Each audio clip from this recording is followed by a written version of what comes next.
Çok düzgün gidadan başlayır. Ziyillər və uçuqlar üçün çay ağacı yağının faydaları. Bildirilir ki, efir yağları təkcə bakteriya və göbələklərə qarşı yox, həm də viruslara qarşı təsir göstərə bilər. Amma iddia etmək asandır. Elm nə deyir? Məsələn, efir yağlarını uçuğa səbəb olan herpes virusuna, HSV1-ə qarşı test ediblər. Atiklavir adlı bir dərman var və kömək edir. Amma artıq bu dərmana davamlı virus növləri yaranıb.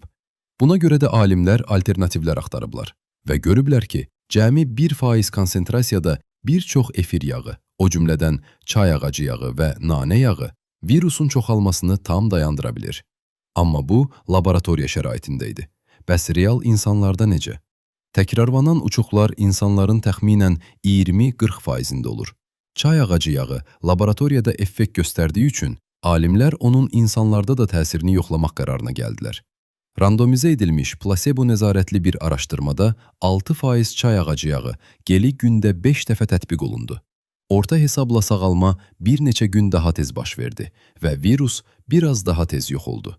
Amma qruplar arasındakı fərq statistik baxımdan əhəmiyyətli sayılmadı. Yəni bu fərq təsadüfi də ola bilərdi.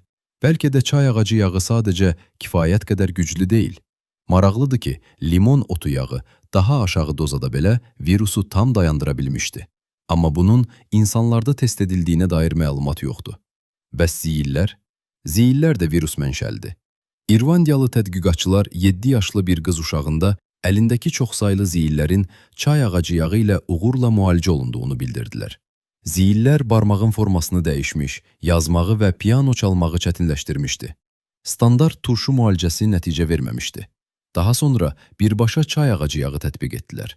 5 günə ziyillər kiçildi. Bir həftə sonra isə tam yox oldu və geri qayıtmadı. Bu, ağrılı və ətraf toxumaya zərər verən klassik müalicələrlə müqayisədə olduqca müsbət nəticə idi. Amma alimlər vurğulayır ki, ziyillər çox vaxt öz-özünə də yox olur. Ona görə də təsdiq üçün geniş, nəzarətli araşdırmalara ehtiyac var. Tarix boyu ziyillərin sehr və dua ilə yox edildiyinə inanılıb. Amma bu da test edilib və nəticə göstərib ki, ziyillər sehirlə yox olmur. Yəni təsadüf çox vaxt səhvən müalicəyə bağlanır.